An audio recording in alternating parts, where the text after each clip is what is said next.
seuraava keikka on takana. Miten meni, pojat? Ai vittua! Jes! Bassu oli epävirreästi. Mun mielestä meni ihan hyvin.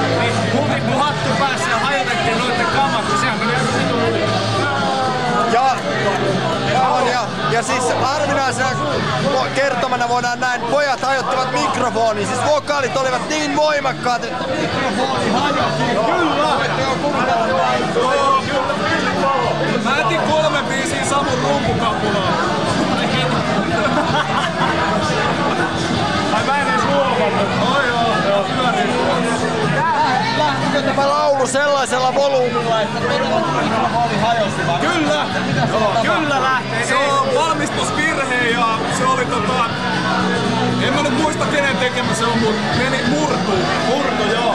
Mikrofoni murtuu. Se oli känninen jätkä, mikä kaatui sen päälle. Ja sitten kun mä menin yhtä aikaa korkeeseen.